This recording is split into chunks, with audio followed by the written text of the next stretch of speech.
السلام عليكم ورحمة الله وبركاته. الحمد لله رب العالمين والصلاة والسلام على سيد الأنبياء والمرسلين وعلى آله وصحبه ومن استنى بسنته إلى يوم الدين. اللهم اجعلنا منهم ومن الذين آمنوا وعملوا الصالحات وتواصوا بالحق وتواصوا بالصبر آمين يا رب العالمين. أما بعد فأعوذ بالله من الشيطان الرجيم. يا أيها الذين آمنوا كونوا قوامين بالقسط شهداء لله. Like that one.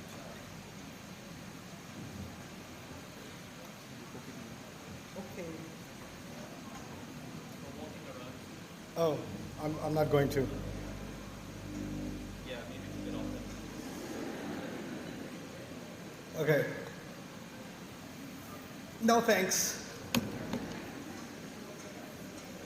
كونوا قوامين بالقسط شهداء لله ولو على أنفسكم أو الوالدين والأقربين إن يكن غنيا أو فقيرا فالله أولى بهما فلا تتبعوا الهوى أن تعدلوا وإن تلووا أو تعرضوا فإن الله كان بما تعملون خبيرا.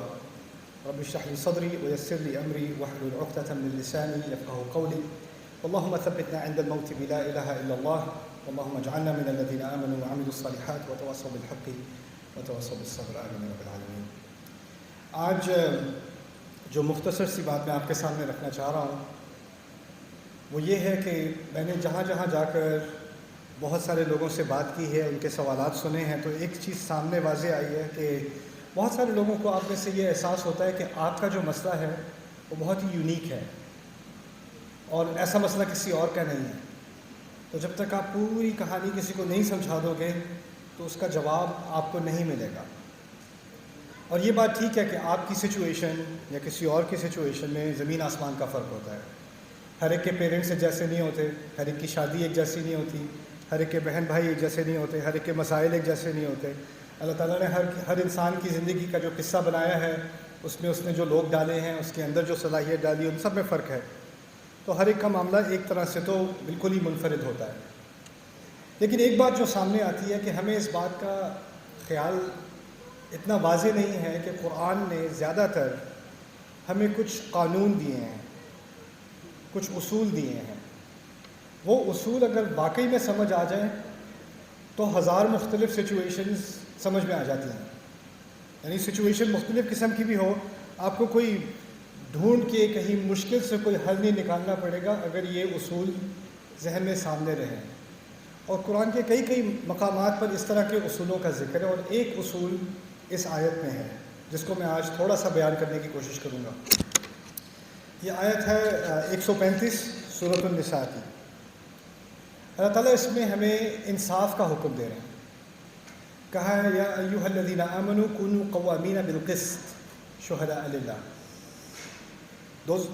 تم لوگ جو ایمان کا دعویٰ کرتے ہو یا ایمان لا چکے ہو، قوام بنو. پہلی بات کہی ہے قوام بنو. قوام صیغۃ المبالغہ ہے اور یہ اس کے لیے استعمال ہوتا ہے جو چیز بار بار کی جاتی ہے. جیسے خباز روٹی بار بار بناتا ہے، قصاص گوشت کو بار بار کاٹتا ہے. قوام کچھ کرنے والا جو بار بار اس چیز کو کرے. جب با آتا ہے اس کے ساتھ تو کرنے کے لیے کہتے ہیں. قام بھی اس نے کچھ کیا.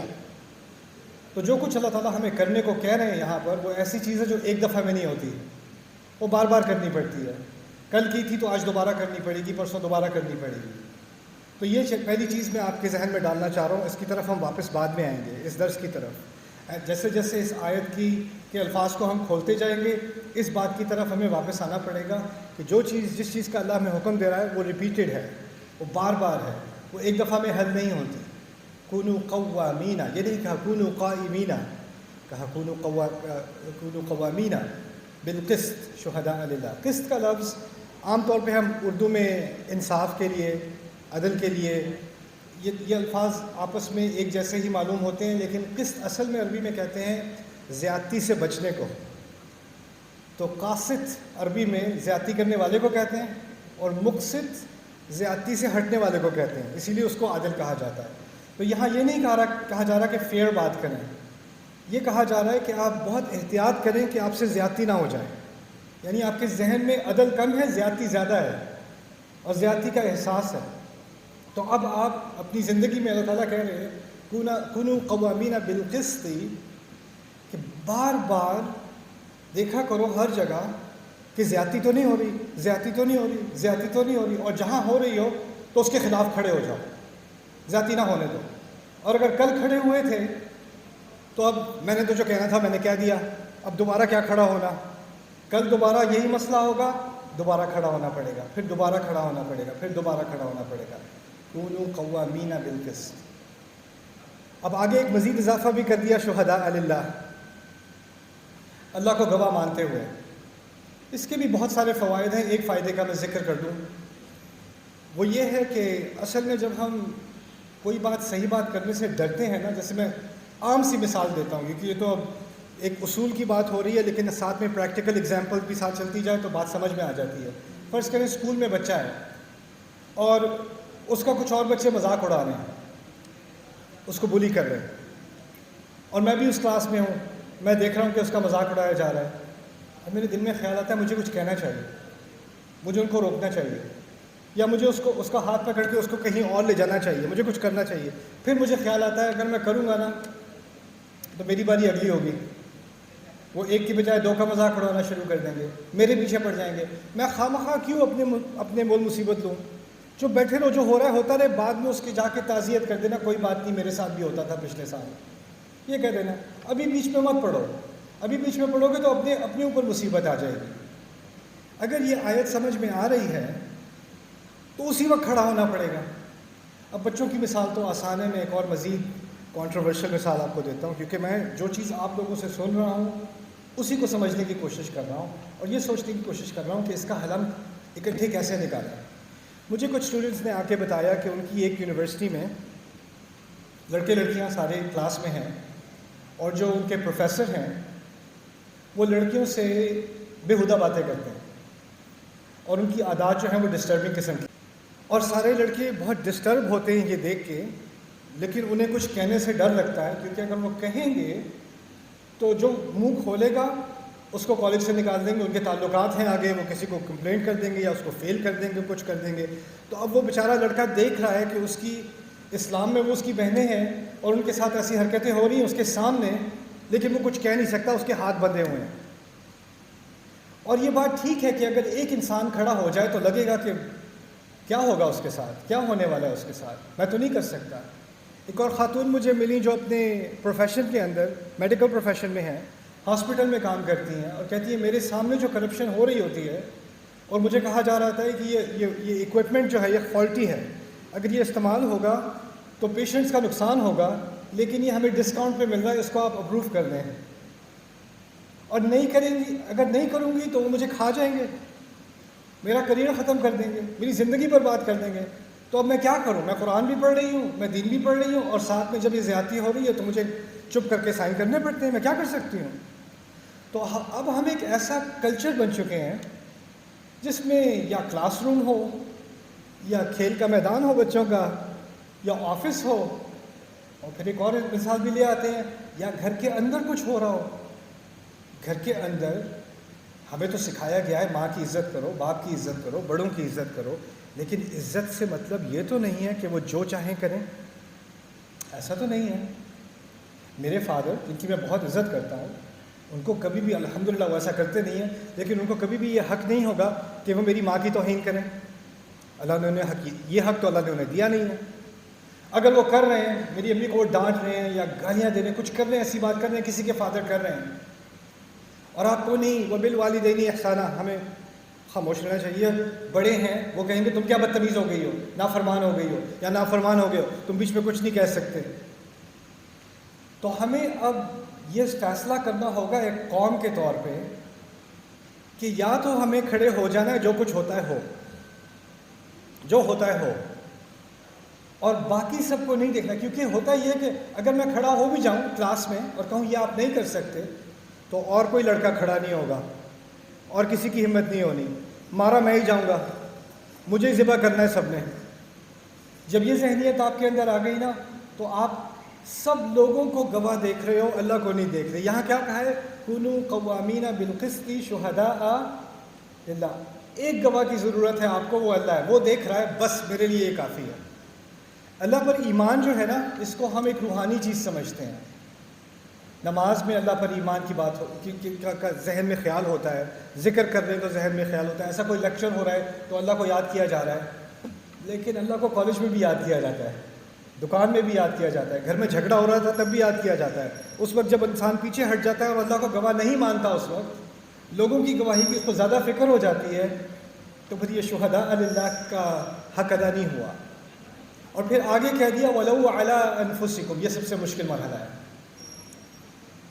قسط نا انصافی کے لیے یا غلط بات کو روکنے کے لیے کھڑے ہو جایا کرو، بار بار کھڑے ہو جایا کرو، چاہے کہ وہ تمہارے اپنے خلاف جا رہی ہو بات، چاہے تمہیں نقصان پہنچ رہا ہو یا غلطی تم ہی نے کی ہو۔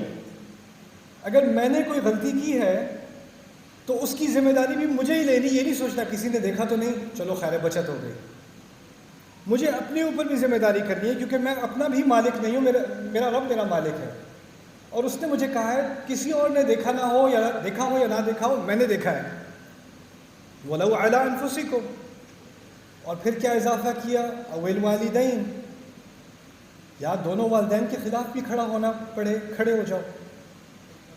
انصاف کے معاملے میں، زیادتی کے معاملے میں اگر ماں سے زیادتی ہو رہی ہے، باپ سے زیادتی ہو رہی ہے، چچے سے زیادتی ہو رہی ہے، دادا سے زیادتی ہو رہی ہے، یا مجھ سے خود سے زیادتی ہو رہی ہے، کوئی فرق نہیں پڑتا، اللہ نے کہا کھڑے ہو جاؤ، اور ایک دفعہ نہیں بار بار کھڑے ہو جاؤ۔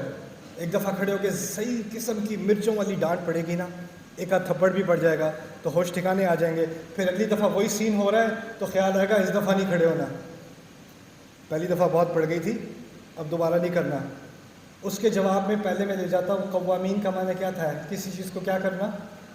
بار بار کرنا۔ مجھے ڈھیٹ ہونا پڑے گا انصاف کے لیے، گالیاں کھانے کی عادت ڈالنی پڑے گی، مار کھانے کی عادت ڈالنی پڑے گی، لیکن میں نے پیچھے نہیں ہٹنا، جو غلط ہے وہ ہے۔ قسط کے معاملے میں ہمیں ہمیشہ خیال آتا ہے، ایک بات جو عام طور پہ ہم نہیں کرتے وہ بھی میں آپ کے سامنے رکھ دوں۔ ایک بچی نے مجھے آ کے کہا کہ میرے فادر میرے ساتھ ایسے ایسے کرتے ہیں، مجھ سے ایسے ایسے بات کرتے ہیں، مجھے بہت ڈپریشن ہو جاتی ہے اور مجھے بہت برا لگتا ہے۔ تو مجھے تو لگتا ہے کیونکہ میرے والدین مجھ سے خوش نہیں ہیں تو اللہ بھی مجھ سے خوش نہیں ہے، کیونکہ والدین کو ایک خاص، اس کا مجھے ابھی تک علم نہیں ہوا، لیکن پاکستان میں والدین کو ایک خاص وہی آئی ہے غالباً کہ جب تک آپ نہیں خوش ہوں گے اللہ بھی خوش نہیں ہوگا۔ وہ ایک خاص آپ کو کہیں سے پیغام پہنچائے گے، اور اللہ تعالیٰ کی طرف سے ہی پہنچا ہے غالباً، کیونکہ اللہ کے بارے میں آپ نے بہت بڑا ٹھیکہ بنا لیا ہے کہ اگر میری بات نہیں مانو گے تو اللہ خوش نہیں ہوگا، یعنی اللہ کی رضا میری رضا میں ہے۔ ماشاءاللہ، ہر انسان کو اللہ کی رضا کی تلاش ہے سوائے ہم پاکستانی والدین کے، ان کے پاس پہلے ہی اللہ کی رضا، ان کی مرضی میں اللہ کی رضا ہے، اور وہ بڑی کانفیڈنس کے ساتھ آپ سے کہتے ہیں دیکھو یہ بات کرو گے نا اللہ تمہاری ساری زندگی میں برکتیں ڈال دے گا، میری بات مان لو، دیکھنا ساری زندگی سوار ہو جائے گی جیسے میری ہوئی ہے۔ یہ جو اس کو میں کہتا ہوں ریلیجس بلیک میل، یعنی مذہب کے نام پہ، خدا کے نام پہ بلیک میل، اور پھر قرآن باقی کوئی نہیں آتا، بس ایک آیت تھوڑی سی یاد ہے، وہ بالوالدین احسانا، بس اتنا پتہ ہے، قرآن کو نہیں پتا، وہ بھی اس لیے پتا کہ اپنی بات منوانی ہے۔ تو اس کے تعلق سے ایک بات آپ ذرا تھوڑی سی سوچ لو اپنے بارے میں بھی، اگر آپ کسی بچے پر زیادتی ہوتے دیکھو آپ کو ترس آئے گا؟ اگر کسی بچے کا باپ یا اس کی ماں اس کو ناجائز طور پر ٹارچر کر رہی ہے، اس کو ہیوملیٹ کر رہی ہے، سب کے سامنے اس کو شرمندہ کر رہی ہے، رلا رہی ہے، آپ کو ترس آئے گا کہ نہیں؟ آپ کیا اس بچے سے جا کے کہو گے غلطی تو تمہاری ہے نا؟ آپ یہ کہو گے؟ آپ کوئی خاص قسم کی آپ کی نفسیاتی بیماری ہوگی کہ آپ اس بچے کو بلیم کرو گے۔ واضح ہوگا آپ کو کہ یہ زیادتی کون کر رہا ہے، ماں کر رہی ہے یا باپ کر رہا ہے، واضح ہوگا نا۔ لیکن جب آپ کے ساتھ زیادتی کی جاری ہوتی ہے نا تو آپ کو پتہ ہے کیا پڑھایا ہوا ہے، کیا پٹی پڑھائی ہوئی ہے؟ غلطی کس کی تھی؟ میری تھی، میں نے غلطی کی، وہ تو اللہ ہی مجھ سے ناراض ہوں گے اس لیے وہ ناراض ہے، میرے اندر ہی کوئی خرابی ہے۔ آپ کو اتنی بار یہ چیز پڑھائی گئی ہے کہ آپ کو باقی سب پہ رحم آ جاتا ہے، کس پہ نہیں آتا؟ اپنے آپ پہ نہیں آتا۔ وَلَا تَنْسَ نَصِيبَكَ مِنَ الدُّنْيَا، اپنا حصہ مت بھولنا دنیا میں، تمہارا بھی ایک حصہ ہے، تمہاری بھی ایک عزت ہے، تمہارا بھی ایک حق ہے، تم بھی ایک انسان ہو، تمہیں بھی عزت کی ضرورت ہے۔ تمہیں بھی رحمت کی ضرورت ہے، تمہیں بھی شفقت کی ضرورت ہے. تم سے ناانصافی ہوتی ہے تو وہ غلط ہے، کسی کی طرف سے بھی آئے وہ پھر بھی غلط ہے. اللہ نے جو بڑی بڑی مثالیں قرآن میں دی ہیں نا، بڑے بڑے انبیاء کی، رسولوں کی، ان کے ساتھ جو زیادتیاں ہوئی ہیں ان کے گھر والوں سے ہوئی ہیں. نوح علیہ السلام کی بیوی سے ہوئی ہے، ابراہیم علیہ السلام کے والد سے ہوئی ہے، یوسف علیہ السلام کے بھائیوں سے ہوئی ہے. ساری زیادتیاں رشتہ داروں سے ہی ہو رہی ہیں، رسول صلی اللہ علیہ وسلم کے چچوں سے ہو رہی ہیں. یہی ہو رہا ہے نا. تو آپ کے ذہن میں آتا ہے کہ یہ سب کچھ ہماری فیملی میں ہی کیوں ہوتا ہے؟ ہماری فیملی باقیوں کی طرح نارمل کیوں نہیں ہو سکتی؟ اس کے پیرنٹس تو بہت اچھے ہیں، اس کے پیرنٹس تو اتنے خوش لگتے ہیں، وہ تو اتنے لکی ہیں، ہم کیوں ایسے ہیں؟ میں آپ کو صاف صاف بتا دوں، کوئی بھی لکی نہیں ہے. تو وہ سب تصویر ایسے کھینچ کے نا، ادھر آؤ فوٹو لینی ہے، پھر واپس دوبارہ اصلیت پہ آ جاتے ہیں. ایک دفعہ میں کینیڈا میں تھا، نایاگرا فالز کے پاس. تو ایک ماں اور ایک اس کا ٹین ایج بیٹا آپس میں لڑائی کر رہے تھے. Non Muslims. I hate this place. I don't want to be here. I want to go home. And she's like, shut up. And she's yelling at him. ایک دوسرے لڑے. اور ان کے پاس ایک سیلفی اسٹک تھی، وہ تیاری کر کے آئے تھے. Okay, let's go. Let's just take the picture. اور پھر دوبارہ لڑائی کرتے کرتے وہ چلے گئے. آپ لوگ نایاگرا فالز پہ ہی نہیں کرتے، آپ شادیوں پہ یہ کرتے ہو. شادی پہ جا رہے ہوتے، رستے میں جو لڑائیاں گاڑی میں ہو رہی ہوتی ہے نا، سب کو پتہ ہے. اور وہاں جا کے کتنی اچھی فیملی ہے، دیکھو ان کی، ہم ایسے کیوں نہیں ہو سکتے؟ اللہ تعالیٰ نے جو بات کہی ہے نا کہ انصاف کے لیے کھڑے ہو جایا کرو، اس انصاف میں آپ خود بھی شامل ہو، اپنے خلاف بھی نہیں، اپنی حمایت میں بھی. کسی کے ساتھ بھی زیادتی ہو رہی ہو تو اس کو اپنے لیے کھڑے ہونے کا حق ہے. اس میں بدتمیزی نہیں ہوتی، یہ بدتمیزی نہیں ہے، یہ انصاف کا تقاضا ہے. اویل والدین، اصل چیز کیا ہے؟ کیا ناانصافی ہے کہ نہیں؟ یہ اصول ہے. یہ اصل بات یہ ہے، کیا جو میں بات کر رہا ہوں یہ جائز ہے کہ نہیں ہے؟ کیا یہ میرا انسانی بنیادی حق ہے کہ نہیں ہے؟ اس معاملے میں اللہ نے مجھے اختیار دیا ہے یا نہیں دیا؟ ہم نے یہ اسمپشن کر لی ہے کہ کچھ معاملوں میں میرا کوئی اختیار نہیں ہے، اور اس چیز کو ہم اتنا ایکسٹریم پر لے جا چکے ہیں کہ ہم نے میں نے نوجوان بڑے لڑکوں کو دیکھا ہے. میں نے مسلم کنٹریز کے، مسلم کلچرز کے تقریباً تمام کلچر سے میرا واسطہ ہوا ہے، جگہ جگہ میں نے دنیا میں دیکھی ہے. جو ہمارے ہاں ہوتا ہے وہ میں نے کہیں نہیں دیکھا. 30-35 سال کا لڑکا کمائی کر رہا ہے اور پے چیک اپنے والد کے اکاؤنٹ میں ڈپازٹ کرتا ہے، اور اس میں سے وہ اس کو جیب خرچ نکال کے دیتے ہیں، یہ جا کے اپنی بیٹی کے لیے آئس کریم لے آ جا کے. باپ نے کہا ہوا یہ جو تم مال کما رہے ہو یہ میرا ہے، یہ میرا ہے. اور وہ کہہ رہے ہیں والدین کا حق بنتا ہے تو اس لیے میں کرتا ہوں. اور پھر وہ بتا رہے ہیں اس کو کہ اس نے بیوی سے کیسے بات کرنی ہے، بچوں سے کیا کرنا ہے، کمائی کیسے کرنی ہے، رہنا کہاں پہ. وہ ایک اولاد نہیں ہے اس کی، وہ ریموٹ کنٹرول کا ایک پتلا ہے. اور یہاں تک کہ جب اس کی شادی بھی ہوگی نا تو اس کی مرضی سے نہیں ہوگی. اگر وہ کسی کو پسند کرتا بھی ہو جائز طریقے سے اور کہے میں نے یہاں شادی کرنی ہے، نہیں یہ نہیں ہوگی. اس کی اصل وجہ پتہ کیا ہوتی ہے؟ کیونکہ وہ اس کو پسند ہے. جو پسند ہے وہ نہیں کرنی. میں بتا دوں کیوں نہیں کرنی. کیونکہ جو پسند ہے اگر اس سے کر لی تو پھر وہ ہماری پکڑ سے نکل آئے گا.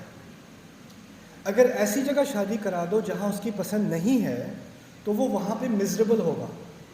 جب مزریبل ہوگا تو کمفرٹ کے لیے کہاں آئے گا؟ ہمارے پاس آئے گا اور ہم کنٹرول کو برقرار رکھ سکیں گے. It's a really وبالوالدین احسانا، ماشاء اللہ. سارے پیرنٹس ایسے نہیں ہوتے، اور آپ کو بعد میں میرے پیرنٹس ایسے بالکل نہیں ہیں کہنے کی ضرورت نہیں ہے، آپ کو انسیکیور ہونے کی ضرورت نہیں ہے. اور جو لوگ آگے زیادہ بڑھ کے کہتے ہیں نا میرے پیرنٹس تو بہت ہی اچھے ہیں، تو پتہ چل جاتا ہے کچھ. جی بہت اچھے ہیں. اللہ تعالیٰ نے والدین کو بہت زیادہ حقوق دیے ہمارے دین میں، لیکن ان جو حقوق دیے ہیں نا ان کا ایک خلاصہ ہے، اور وہ خلاصہ اصل میں اسی آیت میں ہے، انہی آیات میں ہے سورۃ الاسراء کی. وَقَضَىٰ رَبُّكَ أَلَّا تَعْبُدُوا إِلَّا إِيَّاهُ وَبِالْوَالِدَيْنِ إِحْسَانًا إِمَّا يَبْلُغَنَّ عِندَكَ الْكِبَرَ أَحَدُهُمَا أَوْ كِلَاهُمَا فلا تقل لهما اف ولا تنهرهما وقل لهما قولا كريما واخفض لهما جناح الذل من الرحمة وقل رب ارحمهما كما ربياني صغيرا. ان تمام آیات میں کہیں اطاعت کا ذکر نہیں ہے، احسان کا ذکر ہے، آپ کی ہیوملٹی کا ذکر ہے، اپنی آواز نیچے رکھ کے بات کرنا، اونچی مت کرنا، ان کے سامنے اکڑنا مت، ان کو ڈانٹنا مت، ان کے ساتھ بدتمیزی مت کرنا، لیکن تمیز کے دائرے میں رہ کے نرمی سے بات کر کے اپنے حق کے لیے پھر بھی کھڑا ہونا پڑتا ہے. یعنی جس اسلوب سے آپ نے بات کرنی ہے اس کو تو قرآن نے سمجھا دیا، اس طریقے سے بات کرنی ہے، اس طریقے سے ڈیل کرنا ہے. وہ جیسے بھی ہو تم نے اپنے آپ کو غصے میں نہیں لانا، لیکن جو حق ہے وہ حق ہے. آپ الفاظ میرے نرم ہوں گے، بات پھر بھی میں نے سختی کرنی ہے، جو ہے وہ ہے. حق کو میں ٹیڑھا ادھر ادھر نہیں کر سکتا، جو غلط ہے وہ غلط ہے، اس سے میں نہیں ہٹ سکتا. اب دیکھیں اس کی جو میں چھوٹی چھوٹی مثالیں آپ کو دے رہا ہوں. آپ کا اپنے اوپر ایک حق ہے. اگر میرے فادر فرض کریں، انہوں نے نہیں کہا، اگر کہتے مجھ سے کہ بیٹا جو تمہارا پے چیک ہے نا وہ ڈال دیا کرو میرے اکاؤنٹ میں کہوں گا آئی لو یو ڈیڈ. نہیں. کیا مطلب نہیں؟ تمہیں نہیں پتا والدین کی، پیرنٹس کی کیا رسپیکٹ ہوتی ہے؟ جی مجھے پتا ہے، میں اسی لیے تو رسپیکٹفلی کہہ رہا ہوں. نہیں. کیوں نہیں؟ پھر وہ جا کے کہیں سے سرچ کریں گے، کہیں اسلامی حوالہ دے کے. اسلامی حوالے کا تھپڑ بڑے مزے کا ہوتا ہے نا.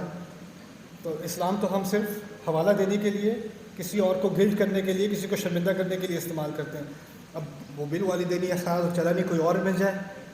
او ایک حدیث مل گئی مجھے، انت ومالک لابیک، تم اور تمہارا مال تمہارے باپ کا ہے. انت ومالک لابیک. میں نے پھر آگے سے سوال پوچھا، اچھا اگر واقعی ہے تو جب ایک دن میری موت ہوگی، اللہ نے ہر ایک کو لینا ہے، تو میری جائیداد کا حصہ تو پھر 100% آپ کو جائے گا نا. کیونکہ اگر میں اور میری تمام دولت آپ کی ملکیت ہے تو جائیداد کا 100% آپ کو جانا چاہیے. قرآن تو کہہ رہا ہے آپ کو اتنا حصہ ملے گا، اتنا حصہ ملے گا، اتنا حصہ ملے گا. اگر یہ ساری پراپرٹی آپ ہی کی ہے تو قرآن میری جائیداد کو کیوں تقسیم کر رہا ہے؟ وہ تو آپ ہی کی ہے، پھر وہ تو میری ہے نہیں. اس کا تو مطلب ہے آپ کی کوئی پراپرٹی آپ کی ہے نہیں، آپ کے فادر کی ہے. آپ کے نام پہ کوئی چیز ہو ہی نہیں سکتی، آپ کے فادر کے نام پہ ہوگی. اس کی کوئی تک بنتی ہے زندگی میں؟ کوئی گاڑی لی اپنے ابو کے نام پہ ڈال دو، کوئی گھر لیا اپنے ابو کے نام پہ ڈال دو، کوئی بینک اکاؤنٹ کھولا ابو کے نام پہ کر دو، ساری چیزیں ابو کے نام پہ کر دو. آپ کی کوئی ہستی ہے ہی نہیں، اور ابو کے پاس بھی نہیں رہی. اگر دادا حیات ہے تو ٹرانسفر اوپر اور ہو جائے گا. تو پھر میں کہوں گا اگر آپ کا ہے تو آپ کا تھوڑی، وہ تو دادا کا، میں دادا کو ہی دے دیتا ہوں، کیونکہ آپ کا بھی تو نہیں ہے نا. وہ انتا وہ مالک علی ابھی. تو جو باتیں لائی جاتی ہیں سامنے، ان کو اگر صحیح سے سمجھنا نہیں ہے، اور ہمیں پتہ بھی نہیں ہوتا کہاں سے یہ بات لائی جا رہی ہے، اس کا اصل مفہوم کیا ہے، لیکن اس کو ہم استعمال کرتے ہیں کس چیز کے لیے؟ زیادتی کے لیے. میرا اپنا بھی حق ہے. نہیں، آپ کا جو حق ہے، آپ میرے والدین ہیں، میں آپ کا حق آپ سے کبھی نہیں لوں گا، لیکن میں آپ کو کبھی کسی اور کا حق بھی لینے نہیں دوں گا، اپنا بھی نہیں، کسی اور کا بھی نہیں. یہ میری ذمہ داری ہے، مجھے صاف کہنا پڑے گا. یہ دائرے ہیں، یہ اللہ نے مجھے ذمہ دار بنایا ہے، اس میں میری ذمہ داری ہے. زکوٰۃ مجھے دینی ہے، آپ کو نہیں دینی اپنے مال پہ جیسے ہے. بیوی ہے میری مدر مجھ سے کہے اپنی بیوی کو سمجھاؤ ذرا، سیدھا کرو اسے. میں کہوں گا نہیں، میں نے کوشش کی تھی، نہیں ہوا. میں کہوں گا دیکھیں جو معاملہ میرا اور میری بیوی کا ہے نا، وہ ایک دائرہ اللہ نے بنایا ہے، اور اس دائرے میں آپ کا کوئی عمل دخل نہیں ہے. وہ اپنے گھر میں، اپنے گھر کی ولا میں تھی، اس کا باپ اس کا ولی تھا، اور جب نکاح ہوا تو اللہ کے اس میثاق غلیظ کی وجہ سے، اس بھاری کانٹریکٹ کی وجہ سے میں اس کا ولی بن گیا. اس کے باپ کی ذمہ داری ہوا کرتی تھی اس کی حفاظت کرنا، اس کی خوشی کا خیال رکھنا، اس کے دین کی حفاظت کرنا، اس کی عزت کی حفاظت کرنا، اس کے جذبات کی حفاظت کرنا، ہر طرح سے اس کی حفاظت محبت کے ساتھ. اسی کو ولایا کہا جاتا ہے. وہ ذمہ داری اس کے فادر کی تھی. نکاح کے فوراً بعد وہ ذمہ داری کس کی ہو گئی؟ میری ہو گئی. میں شوہر ہوں، میری ہو گئی. اب جب میری ہو گئی تو آپ میری ماں تو ہیں، لیکن آپ اس ذمہ داری میں آپ ایک تھوڑی سی بھی انگلی نہیں لگا سکتے. آپ نے جو کہنا ہے مجھے کہہ دیں, مجھے آپ نے جوتے مارنے مار دیں, وہ بھی میں کہوں گا نہیں ماریں, میرا حق بنتا ہے کہ آپ نہ ماریں, لیکن ادھر آپ کا کوئی عمل دخل نہیں ہے, وہ میرا دائرہ ہے, وہ اللہ مجھ سے پوچھے گا, آپ سے نہیں پوچھے گا. اچھا بیوی ہو, کچھ لڑکیاں کیونکہ ہماری سوسائٹی میں اب زیادہ اگریشن ہو گئی ہے تو لڑکیوں کو بھی شادی سے پہلے اس کی سہیلیاں سمجھاتی ہیں ادھر گھر جا کے تم نے نا ایسا ڈرامہ کرنا ہے کہ کوئی تمہیں دبا نہ سکے, کیونکہ اگر تم اسی طرح نائس رہی نا تمہیں کچل دیں گے وہ لوگ. تو شادی سے 2 دن پہلے اس کو اورینٹیشن دی جاتی ہے کہ وہ ہتھیار نیزے تیز کر کے وہ نکاح کے اندر آئے. وہ بہت ہی نائس تھی شادی سے پہلے, شادی کے بعد شوہر بھی دیکھتا اس کو, یہ تو UFC میں تھی, کیا تھا یہ, کیا ہو رہا ہے کیونکہ وہ تیار ہے لڑائی کے لیے, وہ ہائپر اگریسو ہو جاتی ہے اپنے آپ کو ڈیفینڈ کرنے کے لیے. اب وہ میری ماں سے اگریسو ہو رہی ہے تو بیچ میں کس کو آنا ہے؟ وہ بھی قسط کے خلاف ہے, اس کو کسی نے حق نہیں دیا کہ وہ میری ماں کی بےزتی کرے. مجھے رستے میں نہیں, تم یہ نہیں کر سکتی, تمہارا یہ دائرہ ہے, تم نے جو کرنا ہے میرے ساتھ کرو, میرے بھی حقوق ہیں تمہارے بھی حقوق ہیں, لیکن تم وہاں کچھ نہیں کرو گے, تم ان کو کچھ نہیں کہہ سکتی. بنیادی سی کمپلیکیٹڈ چیز نہیں ہے, بنیادی سی چیز ہے, لیکن ہم نے ان بنیادی اصولوں کو بھلا دیا ہے جو قرآن میں کہے گئے ہیں. اب آخری بات سمجھ لیں, لمبی آیت ہے لیکن اس کے آخر میں کچھ کلازز ہیں جو ہمیں اب سمجھنے کی ضرورت ہے. اب کہا ہے فَلَا تَتَّبِعُوا الْهَوَىٰ أَن تَعْدِلُوا, بڑے جامع الفاظ ہیں. ہوا سے مراد بہت ساری چیزیں ہیں, اس کو آپ جذبات بھی سمجھ لیں, اس کے مفاہیم میں سے جذبات بھی ہیں. ہوا میں غصہ بھی ہو سکتا ہے, ہوا میں لالچ بھی ہو سکتی ہے, ہوا میں جیلسی بھی ہو سکتی ہے, ہوا, یہ تمام ہوا ہیں. ان جذبات میں آ کے انصاف سے نہ ہٹ جانا. فلا تتبعوا الهوى, ان کی پیروی کر کے ان جذبات کے پیچھے لگ کے, جیلسی آپ کے دل میں آ گئی, غصہ آ گیا, ایک دفعہ کسی دعوت پہ کسی نے کچھ کہہ دیا تھا, اب اس کو اس کا غصہ آیا ہوا ہے, اب 6 مہینے تک بدلے کی پلاننگ ہو رہی ہے آپ کے ذہن کے اندر, وہ نکلا ہی نہیں. تو کبھی وہ ایک موقع ملا تو کب سے وہ بھرا ہوا تھا بارود وہ پھٹ گیا سامنے آ کے نا. تو اللہ تعالیٰ کہہ رہے ہیں کہ یہ اپنے جذبات کو فالو مت کیا کرو, کیونکہ یہ کرو گے نا تو انصاف نہیں ہوگا, پھر انصاف نہیں ہوگا. ان تعدلوا وان تلووا او تعرضوا, اب 2 مزید اور چیزیں کہہ دی. یہ بھی اصول ہے, یہ ہر کوئی میں اپنی زندگی میں دیکھوں کہ میں یہ چیزیں کر رہا ہوں یا نہیں, آپ یہ چیزیں کر رہے ہیں نہیں, کوئی اور چیک نہیں کر سکتا, میں نے خود ہی اپنے اندر یہ چیک کرنی ہے چیز. اللہ تعالیٰ کہہ رہے ہیں کہ اور اگر تم لوگوں نے بات کو ٹیڑھا کر کے بیان کیا, اب یہ بھی سمجھ لینا, ٹیڑھا کرنا بات کو, زبان کو ٹیڑھا کرنا. کوئی مجھے آ کے کہتا ہے سر میں نے اپنے شوہر کے بارے میں آپ کو کچھ بتانا ہے, وہ بہت ظالم ہے, بہت بری باتیں کرتے ہیں, یہ کرتے ہیں وہ کرتے ہیں, سارا سنا دیا مجھے. تو میں کہوں اچھا میں ان سے بات کر لوں, نہیں نہیں نہیں نہیں نہیں, تو شاید آپ نے تمام بات بتا دی مجھے, جی میں نے آپ کو ساری بات بتا دی, کوئی چیز نہیں چھوڑی, نہیں بالکل نہیں چھوڑی میں نے.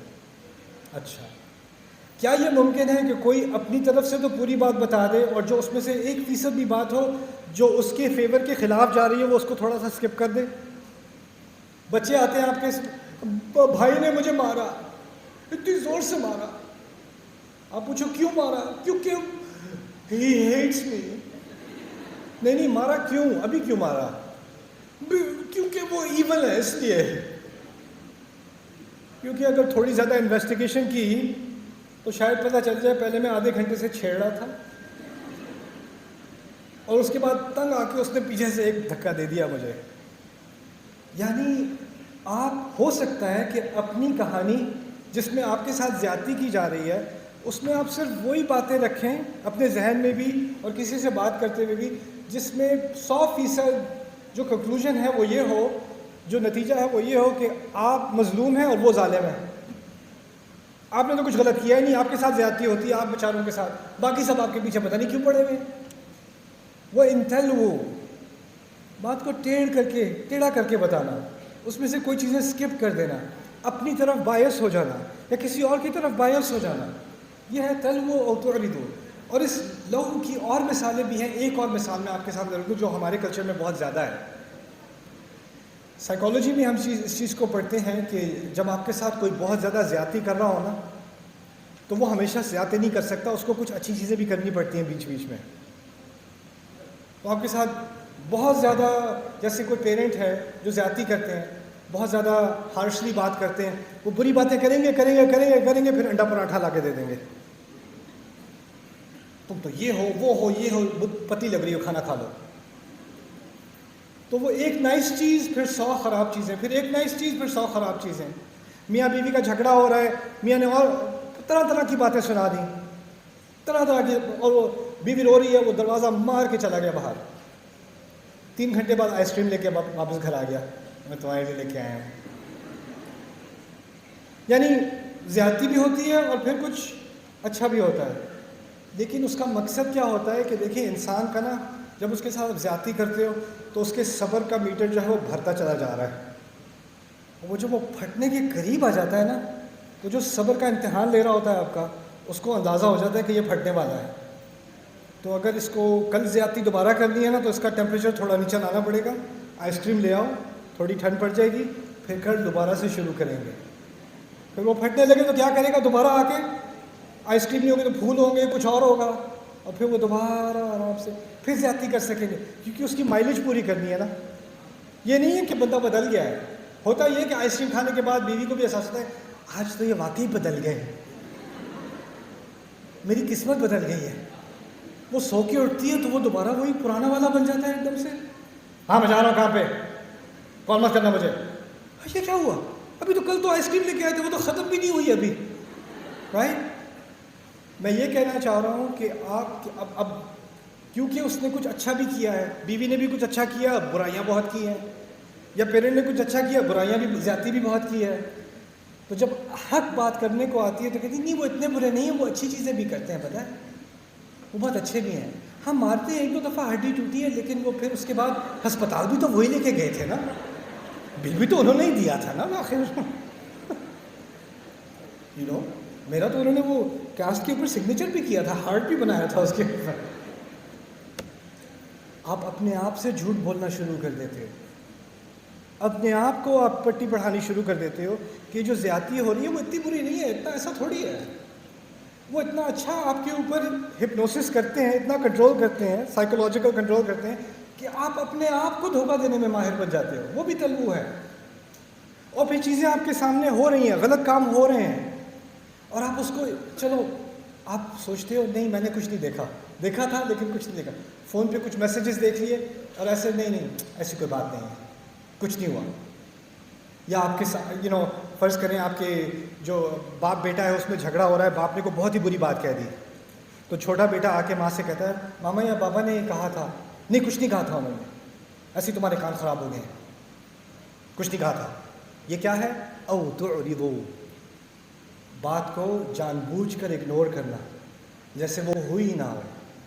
یہ چیزیں کرو گے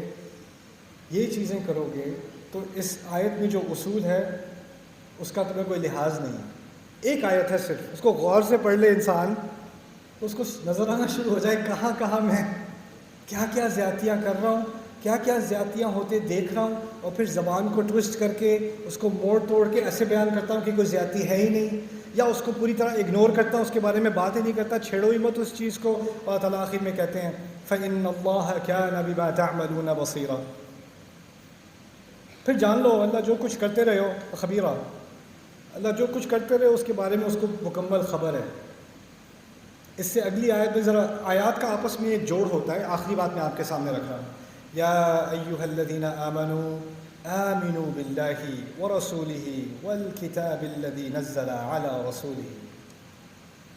ایمان والوں ایمان لے آؤ اللہ پر, اس کے رسول پر, اس کتاب پر جو اس نے اپنے رسول پر نازل کی ہے. یہ آیت کہاں ہے, اس آیت کے فوراً بعد.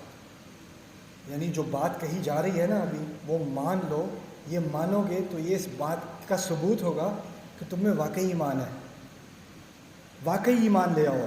دعوے میں تو ایمان ہے, اب اس ایمان کو زندگی میں لے آؤ, اس کتاب کو مان لو, اس کے اصولوں کو اپنی زندگی میں اپلائی کرنا شروع کر دو. یہ چیزیں ہیں جو میرے نزدیک ہمیں اب اس ملک میں میرے بہن بھائیوں کو, میرے چھوٹے بیٹے بیٹیوں کو یہاں پر, میرے بڑوں کو, ہم سب کو اور مجھے خود ان اصولوں کی اب بڑی شدید ضرورت ہے. کیونکہ ہم بات کرتے ہیں بین الاقوامی سطح پہ، انٹرنیشنل لیول پہ زیادتی ہو رہی ہے، حکومتی لیول پہ زیادتی ہو رہی ہے، بازاروں میں زیادتی ہو رہی ہے، بزنس میں زیادتی ہو رہی ہے، جائیداد کے معاملوں میں زیادتی ہو رہی ہے. جی ہم تو کچھ کر ہی نہیں سکتے، دیکھیں نظام ہی خراب ہے، جی تو کچھ ہو ہی نہیں سکتا، ہر جگہ زیادتی ہو رہی ہے، پلیز نہیں ہے. دیکھو اللہ نے اتنی زبردست آیت دی ہے انصاف کے بارے میں، انصاف کہاں ہے؟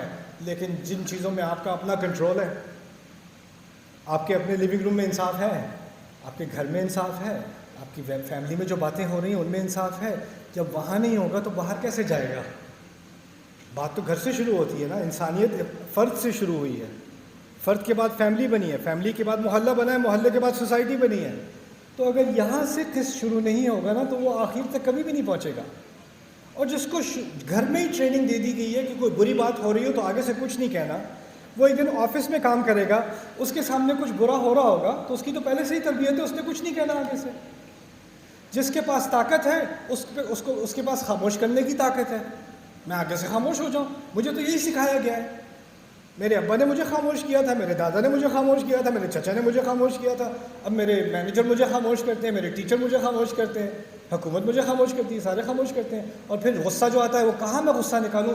یہ سب اسرائیل نے کیا ہے، پتہ ہے یہ چائنا کر رہا ہے، چائنا، جی یہ امریکہ کی سازش ہے. وہ کہیں اور سے ڈھونڈ کے لاؤ سازش. جو سامنے ہو رہا ہے اس کو فیس نہیں کر سکتے نا، جب اس کو اگنور کرتے ہو تو دماغ ہر جگہ جاتا ہے، جہاں جانا چاہیے وہاں نہیں جاتا. اصل تبدیلی ہم لے آئیں تو انشاءاللہ یہ ملک ایک اور ہی چیز بن جائے گا.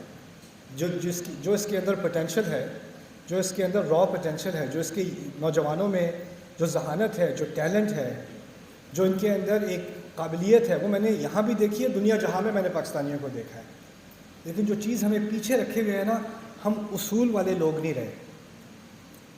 ہم سے کہیں کم کریٹو، ہم سے کہیں کم ذہین، کہیں کم ہر معاملے میں کم ٹیلنٹڈ اور قومیں ہیں جو صرف اصولوں کی بنیاد پر بہت آگے نکل گئی ہیں. اور اللہ نے ہمیں بہت صلاحیتیں دی ہیں. اب میں یہ نہیں کہہ رہا کیونکہ میں پاکستانی، اللہ نے ہمیں بہت عظیم صلاحیتیں دی ہیں. جہاں ہماری کمی ہے نا وہ بنیادی اصولوں کی ہے، ایتھکس کی کمی ہے ہمارے یہاں، قرآن کے اصولوں کی کمی ہے. قرآن کو پڑھو زندگی میں لانے کے لیے، اس کے اصولوں کو اپنی زندگی میں ڈالنے کے لیے. اللہ تعالیٰ ہم سب کو اس کے اصولوں پر قائم ہونے کی توفیق دے. بارک اللہ لی و لکم فی القرآن الحکیم ونفعنی و ایاکم بالآیات والذکر الحکیم. السلام علیکم.